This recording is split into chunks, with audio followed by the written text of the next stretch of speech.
예수와 나되기 95번째. 아들로 아버지를 영화롭게 하게 하옵소서.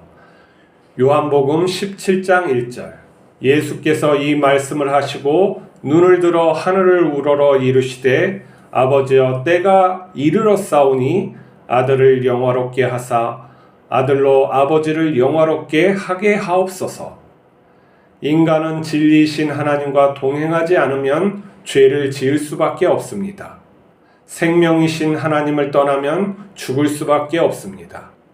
하나님을 떠난 인간은 타락한 죄인입니다. 그러나 하나님의 영광을 가지려는 욕망은 있습니다. 영원하고 영광스러운 나라를 만들어 주인이 되고 싶습니다. 하지만 진리가 없어 헛되고 썩어질 영광을 만듭니다. 인간은 서로를 지배하려고 투쟁하며 탐욕을 쫓습니다. 창조주 하나님은 이러한 죄인을 구원하기 위해서 이 땅에 왔습니다. 하나님은 죄인을 죄가 없는 영화로운 존재로 창조하려고 합니다. 예수님께서는 이것을 위해서 자기 생명을 죄인에게 주십니다. 죄인을 향한 하나님의 사랑입니다. 예수님은 십자가 고난 앞에서 하나님 아버지께 자신을 영화롭게 해달라고 기도합니다. 예수님의 십자가 죽음은 하나님 아버지를 영화롭게 찬양한 것입니다. 하나님 아버지는 예수님이 십자가 고통을 참으시고 죄인들을 끝까지 사랑할 수 있게 지켜주십니다. 우리가 예수님의 십자가 은혜를 받은 것은 하나님의 생명과 영광을 받은 것입니다. 우리는 하나님의 영원로운 사랑으로 다시 태어난 하나님의 자녀입니다. 우리는 예수님의 형상으로 거듭나 죄가 없는 새로운 피조물입니다. 거룩하신 하나님 아버지를 진리로 찬양할 수 있게 되었습니다. 우리가 자신을 부인하고 예수님을 따르면 하나님 아버지께서는 아들 예수님을 영화롭게 하셨듯 우리도 영화롭게 하십니다. 우리가 하나님 뜻에 순종하면 하나님의 영광이 우리의 삶에 나타납니다. 하나님은 살아계시고 우리에게 역사하십니다. 그러나 우리는 그것을 잘 못 느낄 때가 많죠. 초대교회를 한번 생각해 봅시다. 그때는 기적이 그래도 많이 일어나고 또 예수님을 닮은 제자들 그리고 성도들이 있어서 우리에게 거기에 사람들에게 본이 됐을 테니까 좀 더 열심히 믿을 수 있겠죠. 그러나 오늘날 세계를 보세요. 세계관이 어떤 진화론과 과학만능주의에 잡혀 있고 여기에서 모든 것은 우연으로 해석되죠.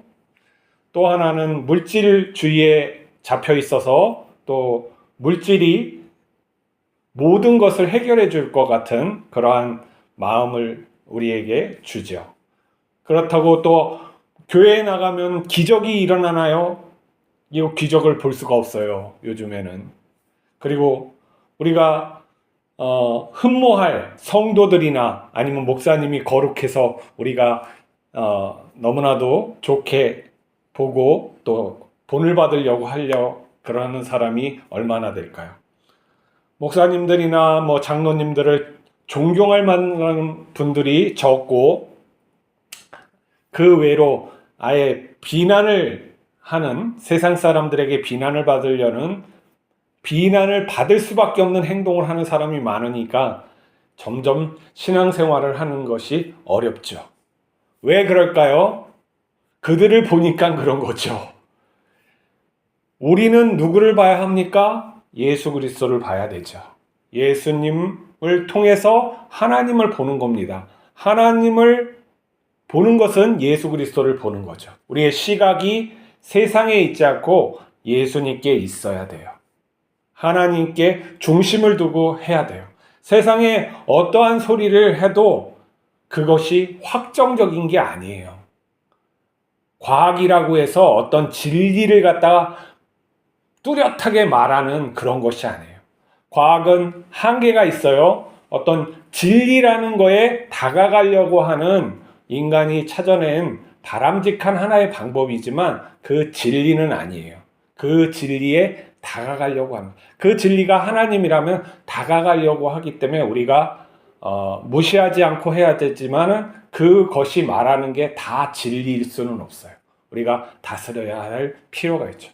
근데 우리가 목사의 말들을 또 진리라고 말할 수가 있나요? 저의 말이 진리라고 말할 수가 있나요? 진리를 가리킬 뿐이죠. 저의 말이 진리가 아니듯 세상의 어떠한 것도 진리는 아니에요. 진리를 가리킨다는 거예요. 그러면 우리가 세상을 보고 이런 어떤 듣고 이러한 모든 것을 할 때는 우리가 판단을 해야 되는 수밖에 없어요.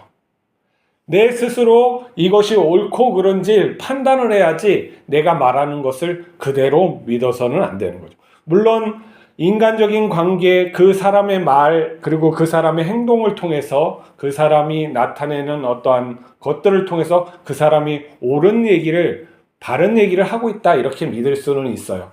하지만 내가 어떠한 것을 보거나 듣고 할 때는 판단을 해야 되는 게 우리에게 주어진 당위적인, 마땅히 해야 되는 거예요. 그래서 생각을 많이 해야 되는 거예요. 설교를 들을 때 생각 없이 멍 때리고 있으면은 안 된다는 거죠. 생각을 해야 돼요. 저게 예수님의 삶과 예수님의 말씀과 죽음과 부활을 얘기를 정말 하고 있는 것인지, 하나님께서 말씀하신 그의 나라와 의인지 우리가 판단하지 않으면 안 돼요. 그럼 무엇으로 판단을 하냐면 예수 그리스도를 판단하는 거예요. 예수님이 어떻게 사셨고 또 어떻게 죽고 어떻게 부활했는지 우리 그 내용 정도는 간단하게 알 수 있잖아요. 예수 그리스도는 이 땅의 모든 것을 의롭지 않다, 인간의 하는 행동이 의롭지 않다고 증언하셨어요. 그리고 진리로 살았지만 그 진리의 삶의 대가는 뭐예요? 나쁜 인간들에게 죽임을 당하는 거죠. 마치 아벨이 의롭게 살았지만 가인에게 죽임을 당한 것처럼 예수님도 그렇게 당한 거죠. 인간은 어떻게 해요? 의로운 것을 싫어한다, 깨우치지 못한다. 이것이 역사를 통해서 매번 증언되는 거예요. 그러면은 우리의 모습은 어떠한 것인가? 누구 편에 있는 것입니까? 이 땅의 영광을 쫓고 있는 것인지 아니면 내가 하나님의 영광, 영화로우심을 쫓고 있는 것인지 생각해 봐야 돼요. 영원한 가치, 진리, 사랑, 이러한 것을 내가 쫓고 살면 것인지 아니면 물질, 세상의 영광, 나의 어떠한 안위를 쫓고 있는 것인지 생각을 해야 되는 것이죠. 이게 근본 내 마음이 지향하는 것이 이 세상을 그렇게 보게 만들어요. 무신론적 과학자들이 세상을 보면 이 세상은 다 우연적으로, 기계적으로 작동하고 있는 것처럼 보이는 거죠. 지향하는 마음이 그렇게 해석을 만든다는 거죠.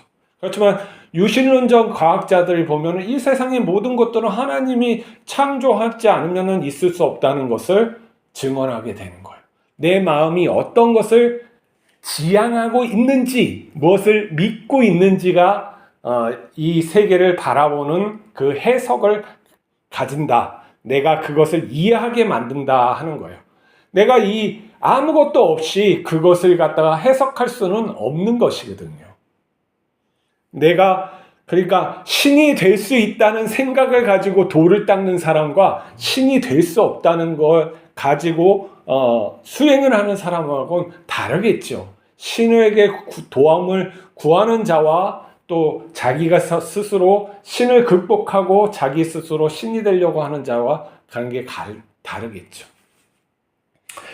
그러나 우리가 우리 자신을 봐야 되는 거예요. 우리는 제한적인 피조물이에요. 그리고 생명이 다른 것으로부터 나를 유지하게 만들어요. 그 다른 것은 처음에 원인이 없으면은 있을 수가 없어요. 물질은 물질 너머의 존재가 무엇인가 있지 않으면 없다는 것이 거의 과학적으로 판명이 됐어요. 빅뱅을 부인할 수 있는 과학은 지금까지 없어요. 근데 그 전에 무엇인가 있었다는 건 말도 안 되는 거고, 특이점, 아주 점 같은 점에서 우주가 한순간 0.0000001초 찰나에 빵 하고 이렇게 생겨났다고 과학적 증거가 내밀고 이걸 해석해보라고 할 때 이건 난감한 문제예요. 근데도 우리는 신을 부인하려고 하는 그런 존재예요. 대단하지 않습니까? 우리 신을 부인하려고 하는 그 존재의 마음이 어디? 이걸 마귀라고 하는 거죠. 우리가 마귀를 밖에서 찾을 것이 아니라 우리 내적인 거에 찾으면 돼요. 우리가 하나님을 찾는다는 것은 하나님의 말씀을 믿는다는 거예요. 하나님께서는 우리가 찾고 구하고 할 때 만나 주신다고 약속을 하셨어요. 그 약속을 안 지키면 신이 없는 거죠. 그러나 내가 정말 하나님을 갖다가 찾기 위해서 노력했느냐, 이 문제가 내 앞에 있는 거예요. 내 인생을 돌아보면 신을 찾기 위해서, 그 신을 믿기 위해서 살아왔느냐. 하나님이 내가 그렇게도 했는데 안 만나주시고 증거를 내밀어주시지 않았다면 믿지 않는 게 맞아요. 내가 진실이 살고 하나님을 열심히 찾았는데도 증거가 없었다. 이건 믿지 않는 게 당연한 거죠. 차라리 버림받았다고 생각을 하고 신을 부인하면서 사는 게 맞는 것이죠. 근데 그러한 삶을 살지도 않고서 신이 없다고 주장하는 건 이건 아주 교만한 거고 마귀 짓을 똑같이 하는 거죠. 별로 들지도 못한 사람들이 그러는 거예요. 우리는 많이 알면 알수록 모른다는 것을 알게 된단 말이죠. 이게 진실이에요. 무엇인가 안다고 자꾸 얘기를 하면은 정말 아는 거에 대해서 깊이 얘기하면 모른다는 것에 이렇게 둘러싸여 있어요. 안다는 건 중심에 있고 모른다는 것이 옆에 이거는 모르겠고 이거는 모르겠고 뭔가 있는 것 같은데 이런 모름으로써 이 안다는 것을 증명하는. 그래서 신학의 이런 것에서 이제 무엇이 아니고 하나님은 무엇이 아니고 무엇이 아니고 아니고를 둘러싸요. 무엇이 기고라고 이렇게 얘기하면은 건방지고 잘못 말할 수 있으니까 그렇게 표현을 하게 될 수밖에 없는 것이죠. 자, 다시 돌아옵시다. 신이라고 하는 예수님은 십자가를 지셨어요. 이게 아주 역설적인 부분이죠. 어떻게 신이 십자가를 지고 죽을 수 있는가? 하지만 하나님이 크시기 때문에 사람의 생각을 초월하시는 거예요. 우주가 이렇게 있다는 것이 누가 알았어요? 이렇게 큰 줄을. 그리고 측정도 할 수 없대요. 그리고 한 점 같은 데서 존재했대. 똑같은 거예요.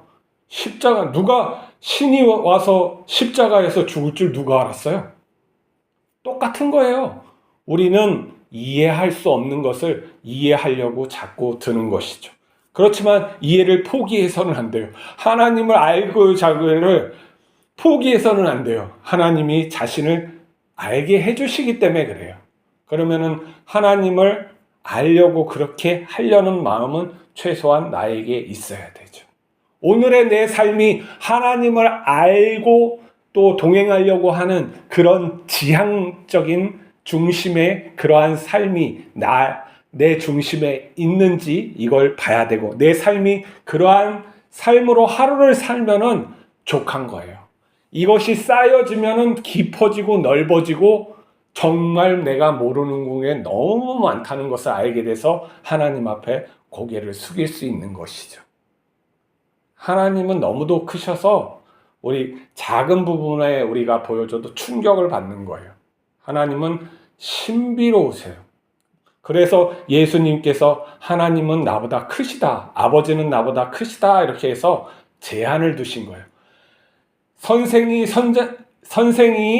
제자와 선생이 같으면 족하다 해서 너희들은 나의 수준에 이르는 걸로 족하다. 우리가 예수님의 수준도 가지도 못하는데 하나님을 규정하려고 들면 되나요? 일단은 예수님의 수준을 갑시다. 예수님의 수준에 이르기 위해서 열심히 노력해야 되는 것이죠. 노력 안 하고 됩니까? 우리가 구원은 받았지만 하나님이 노력하라고 하시니까 열심히 해야죠. 안 그렇습니까? 오늘도 하나님을 알기 위해서 노력하는 하루가 됩시다. 그 영화로우심을 우리가 받았으니 그대로 살기 위해서 오늘도 노력합시다. 기도하시겠습니다. 하나님 아버지, 예수 그리스도의 생명과 영광을 우리에게 주심을 감사합니다.